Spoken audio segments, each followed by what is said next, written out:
یار جو شخص نابینا ہے اسے کیا پتا کہ یہ پھولوں کی بہاریں کیا ہوتی، جو پیدائشی نابینا ہے اسے کیا پتا ہے کہ آسمان پر بزم کواکب کے رنگ کیا ہیں، اسے تتلی کے پروں میں قدرت کی سنائی کا کیا اندازہ ہو سکتا ہے، اسے مور کے پروں میں رنگوں کی مینا کاری کا کیا اندازہ ہو سکتا ہے، اسے پھوٹتے جھرنوں، بہتی ندیوں اور کوسے قضا کی رنگینی اور دھنک کی شوخیوں کا لطف کیسے نصیب ہو سکتا ہے، اس کو کیا پتا حسن کیا ہوتا ہے، اس کو کیا پتا جمال کیا ہوتا ہے۔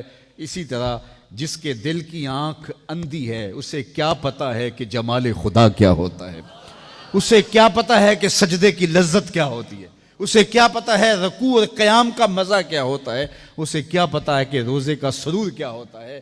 تو اگر ہم اپنے دل کے میل اتاریں گے تو دل کی آنکھیں کھلیں گی تو پھر زندگی کا لطف آنا شروع ہوگا، پھر پتہ چلے گا اسلام کیا ہے، پھر پتہ چلے گا دین کیا ہے۔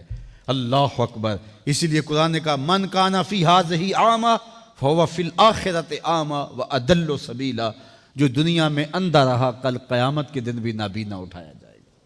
اس سے ان آنکھوں کی بے نوری مراد نہیں ہے، دل کی بے نوری مراد ہے۔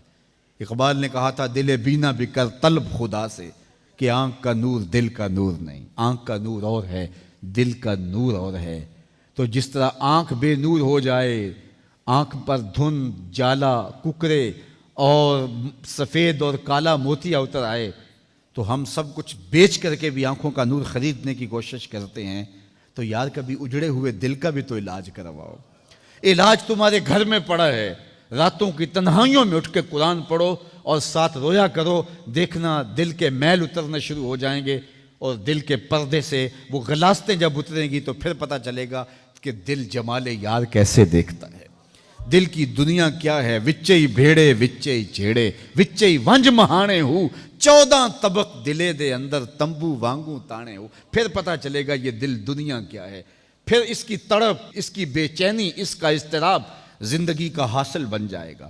پھر زندگی کی بے چینی اور دل کی بے چینی اور دل کا محبوب کی یاد میں تڑپنا تمہیں سرور دے گا۔ پھر تم ایک ایک عضو میں دل مانگو گے۔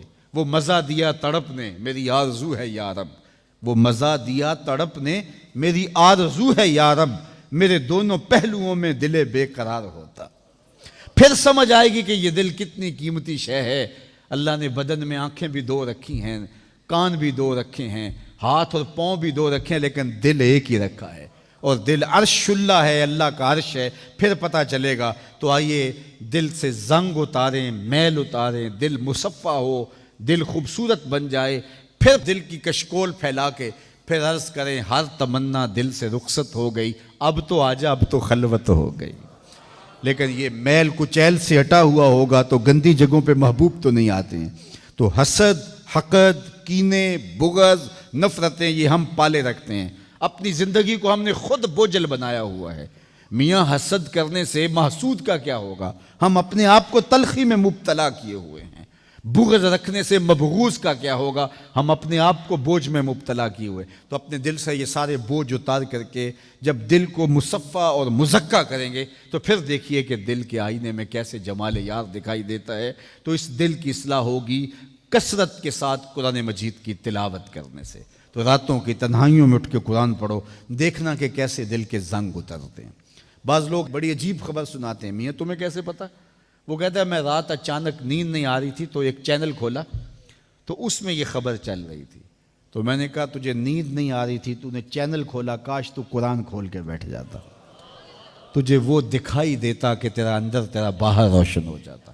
تو راتوں کی تنہائیوں میں اٹھ کے قرآن مجید پڑھنے کا مزاج پیدا کریں، اپنی صبح کا آغاز قرآن مجید کی تلاوت سے کریں، اپنے دن کو سمیٹیں، سونے کی تیاری کریں، سورہ ملک سے اپنے معاملات کو سمیٹیں۔ یہ چند دن کر کے دیکھ لیں۔ اور اگر آپ کو معاشی مسائل ہیں، مشکلات ہیں، تو سورہ واقعہ اس کے لیے اکسیر ہے۔